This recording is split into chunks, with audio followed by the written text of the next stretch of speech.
Good afternoon, kids, and welcome to the special edition of Children's Church.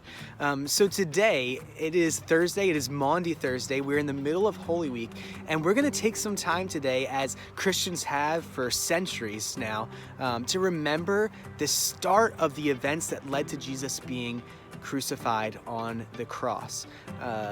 Hopefully you have watched the latest Grace Reads episode. If you haven't yet, stop this video and go back to that, because listening to the story of Passover is essential as we go through the events for today.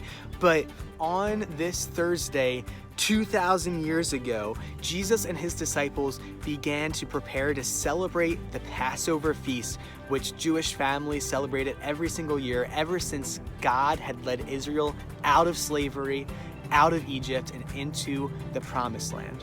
And so as Jesus celebrates that feast, there are some very important, different, unusual things that occur. And eventually we see him be arrested and taken to the cross, as we talked about last week. So let's focus in on those events that happened between Thursday afternoon, when they were preparing their Passover feast, and Thursday night, where Jesus is finally arrested.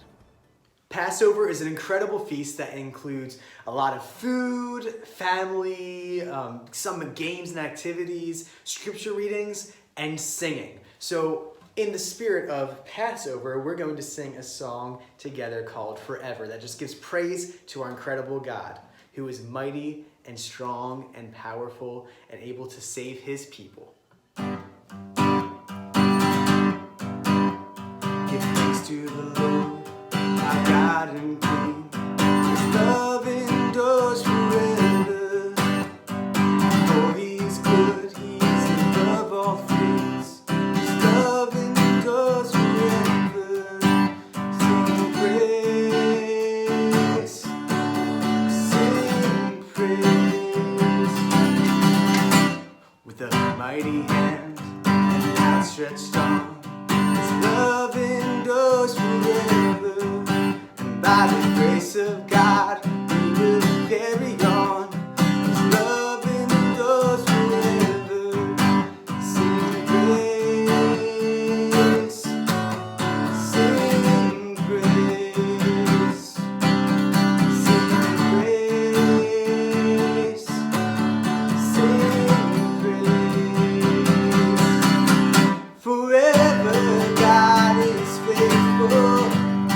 Forever God is strong. Forever God is with us. Forever and ever. Forever. Sing praise. Sing praise. Sing hallelujah.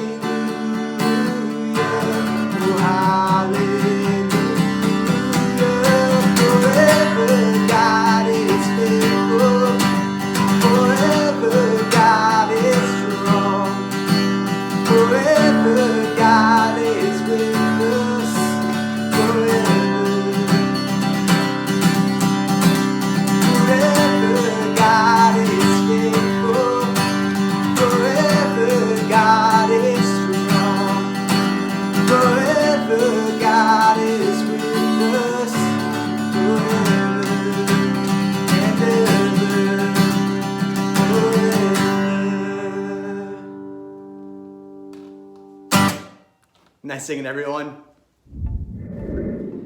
I'm going to be reading from John chapter 13 as we start the Passover feast. Now, before the feast of the Passover, when Jesus knew that his hour had come to depart out of this world to the Father, having loved his own who were in the world, he loved them to the end. During supper, when the devil had already put it into the heart of Judas Iscariot, Simon's son, to betray him, Jesus, knowing that the Father had given all things into his hands, and that he had come from God and was going back to God, rose from supper. He laid aside his outer garments, and taking a towel, tied it around his waist. Then he poured water into a basin, and he began to wash the disciples' feet and to wipe them with a towel. He came to Simon Peter, who said to him, "Lord, do you wash my feet?" Jesus answered him, "What I am doing you do not understand now, but afterward you will understand." Let's skip down to verse 12. When he had washed their feet and put on his outer garments and resumed his place, he said to them, "Do you understand what I have done to you? You call me teacher and Lord, and you are right, for so I am.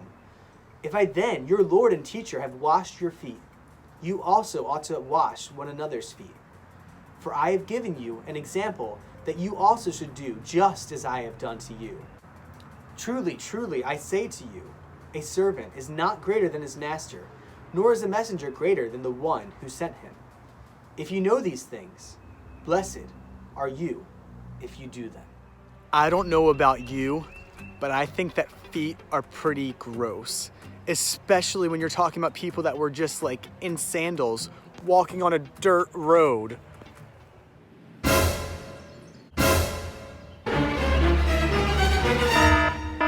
Now that is some gross feet. And Jesus, very strangely, in the middle of the meal, decides to wash his disciples' feet. What a display of what it means to serve somebody willingly, sacrificially, even when, most people wouldn't want to. And that doesn't nearly compare to what he's about to do on the cross for his disciples and for the entire world. But either way, we get this great charge from Jesus that this is what it means to love others. To serve them is what it means to love others. And that is what we are supposed to do as Jesus's followers. One of the craziest things in all of this is that when Jesus was washing his disciples' feet, he washed everybody's feet, which means that he washed the feet of Judas Iscariot, the man who he knew was going to betray him. Even though he claimed to be a friend and had followed Jesus around, was in his inner circle, Judas, he knew, was about to betray him. We read this in John 13 as well, starting at verse 21. After saying these things, Jesus was troubled in his spirit and testified, "Truly, truly, I say to you, one of you will betray me." The disciples looked at one another, uncertain of whom he spoke. One of his disciples, whom Jesus loved, was reclining at table at Jesus' side. So Simon Peter motioned to him to ask Jesus of whom he was speaking. So that disciple, leaning back against Jesus, said to him, "Lord, who is it?" Jesus answered, "It is he to whom I will give this morsel of bread when I have dipped it." So when he had dipped the morsel, he gave it to Judas, the son of Simon Iscariot. Then after he had taken the morsel, Satan entered into Judas. Jesus said to him, "What you are going to do, do quickly." Now no one at the table knew why he said this to him. Some thought that because Jesus had the money bag, or he was in charge of the money in their group, Jesus was telling him, buy what we need for the feast, for the Passover feast, or that he should give something to the poor. So after receiving the morsel of bread, he immediately went out, and it was night. When Jesus and his disciples had finished their meal, he brought them to a garden. And let's find out what happens there. I'm reading from Matthew chapter 26, verse 36. Then Jesus went with them to the place called Gethsemane. And he said to his disciples, "Sit here while I go over there and pray."